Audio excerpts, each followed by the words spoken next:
আর দর্শক বন্ধু, আমি দশভুজা মা ব্লগ আবারও তোমাদের সামনে হাজির।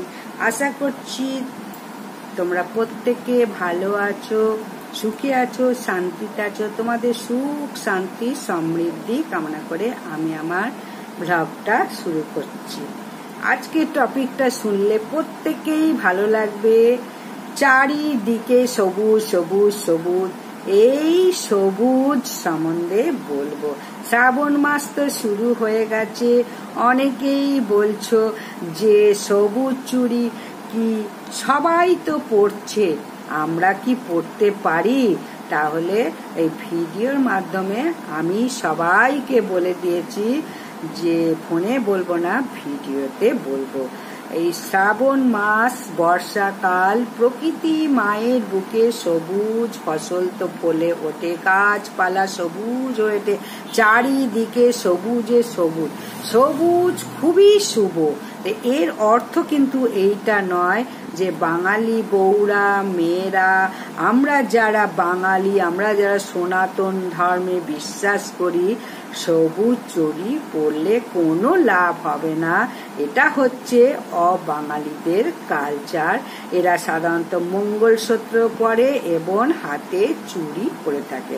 তারা অনেক রকম চুড়ি শাড়ির ম্যাচিংয়ে পরে থাকে, তাদের এটা কিন্তু শুভ। কিন্তু বাঙালিরা এই সবুজ চুড়ি পরি না। আমাদের শুভ এবং মঙ্গলময় প্রত্যেকেই জানো, মানে বিবাহিত মহিলাদের শাঁখা, পলা, সিঁদুর। আর আমাদের প্রত্যেকের শুভ জিনিস হচ্ছে লাল। আর শ্রাবণ মাস এলো আর ভিডিও অবাঙালিদের দেখলাম আর হাতে সবুজ চুড়ি পরে নিলাম, এটা কিন্তু কিছু হবার নয়। মাছ খেলাম, মাংস খেলাম, শ্রাবণ মাস আমি করলাম না, শিবের মাথায় জল ঢাললাম না, শুধু সবুজ চুড়ি পরে কি হবে? তাই এই শ্রাবণ মাসে মায়েরা কি করবে সেটা তো প্রত্যেকেই বলে দিয়েছি আগের ভিডিওতে। কালো বস্ত্র পরিধান করবে না, সোমবার অন্ন খাবে না, এবং মহাদেবের মাথায় প্রত্যেক দিন শ্রাবণ মাসে জল ঢালতে পারলে তো খুবই ভালো, সোমবার অবশ্যই ঢালো। আর শাঁখা, পলা, আলতা, সিঁদুর, লাল শাড়ি এইগুলোই পরো। আমরা বাঙালি, আমরা এইগুলোই পরে থাকি। আবারও বলবো, অবাঙালিরা চুড়ি পরে। দুধও খাও, পুতো পরো, এটা হচ্ছে অবাঙালিদের কথা। আমাদের দীর্ঘায়ু হও, পরমায়ু হোক, জন্ম জন্মান্তরে সুখ শান্তিতে ঘর সংসার করো, পুত্র সন্তান নিয়ে দীর্ঘজীবী হও, এইসব আমরা বলে থাকি। তাই বাঙালিদের মধ্যে আমাদের এইসব চুরির কালচার কিন্তু নেই। এগুলো অবাঙালিরা, মহারাজ তাদের মা বোনদের জন্যই বলে। তারা যেহেতু কাঁচের চুড়ি পরে, তাই তাদের বারবার করে বলে যে এই শ্রাবণ মাসে সবুজ চুড়ি পরো। তাদের জন্য সবুজ চুড়ি খুব শুভ। কিন্তু আমরা বিবাহের পর কখনো সবুজ চুড়ি পরি না। শ্রাবণ মাসে তো চাতুর্মাস শুরু হয়ে গেছে। যারা ভালো চাও, মঙ্গল চাও, নিজের উন্নতি চাও, কখনো সবুজ চুড়ি পরে ঘুরে বেরিও না। শ্রাবণ মাসে শাক খাওয়া বন্ধ করো, নিরামিষ খাও, শাক একদম খেও না। পারলে কালো বস্ত্র পরো না। রাধারানীর উপোস করো, রাধা কৃষ্ণের উপোস করো, হরিনাম জপ করো, আর মহাদেবের মাথায় যা কিছু পাও এই দিয়ে জল ঢালো নিষ্ঠার সঙ্গে। কারুর কথা কানে নিও না, কারুর কথা শোনো না। যাদের এই মাসে শাখা পলা বেড়ে গেছে তারা অবশ্যই খালি হাতে থেকো না।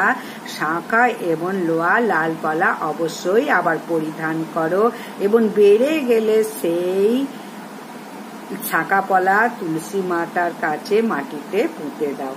খালি মাথায় কখনো মহাদেবের মাথায় জল ঢালবে না।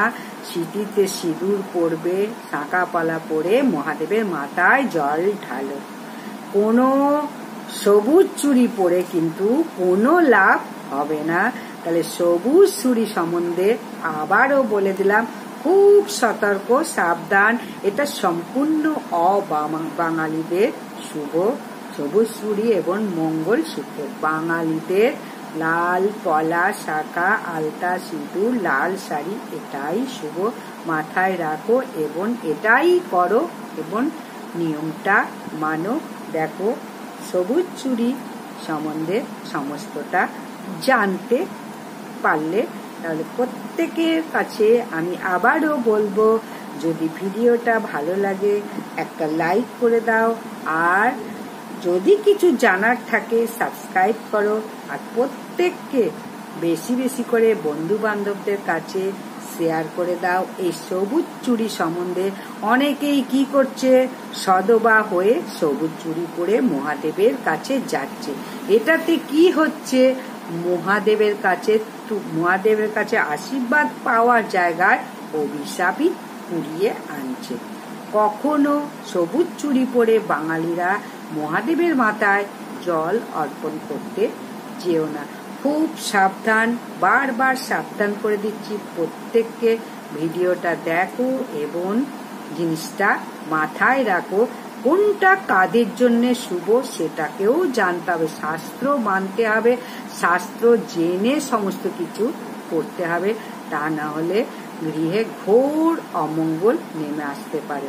তাই আবারও বলবো, কখনো বাঙালি মহিলারা বা সদবা মহিলারা সবুজ চুড়ি পরে মহাদেবের মন্দিরে যেও না।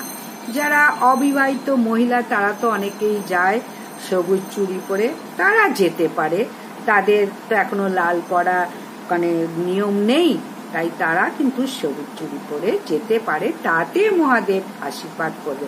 তো বিবাহিত মহিলারা বারবার বলবো, কখনোই কিন্তু সবুজ চুড়ি পরে যাবে না। এই শ্রাবণ মাস, চতুর্মাস্য মাস, কখনো কলমি শাক ভুলেও খাবে না। এই কলমি শাক খেলে কি হয়, মানে এই শ্রাবণ মাসে যত রকম প্রজাপতি এরা সমস্ত গাছে পাতায়, সন্ধে গাছে তো বিশেষ করে মানে ডিম পেড়ে যায়। তাই এই শ্রাবণ মাসে শাক খাওয়া নিষেধ। কখনো শ্রাবণ মাসে শাক খাবে না। শাক খেলেই রোগ ব্যাধি নানা রকম জীবাণু শরীরের মধ্যে ঢুকলেই অশান্তি, অর্থক্ষয়, অর্থ নষ্ট। তাই আবারও বলবো, কখনো শ্রাবণ মাসে শাকও খেও না। এই শাক নিষেধ। আর শ্রাবণ মাস থেকে চতুর্মাস্য মাস শুরু হয়ে গেছে। চতুর্মাস্যটাও প্রত্যেকে পারলে করো। চতুর্মাস মানে হচ্ছে এই 4টে মাস নিরামিষ। নিরামিষ প্রত্যেকে তো খেতে পারে না, যাই হোক শ্রাবণ মাসটা অন্তত পালো। 4টে মাস না পারলেও অবাঙালিরা কিন্তু 4 মাসই পালে। এরা এই রকম ভাবে নিষ্ঠার সঙ্গে সমস্তটাই পালন করে। বিশেষ করে মারোয়াড়িদের কথা তো বলারই নেই। তাই এদের ঘরে এত অর্থ, এত যশ, এত প্রতিপত্তি। কিসের জন্য? সম্পূর্ণ নিয়মগুলো মানে।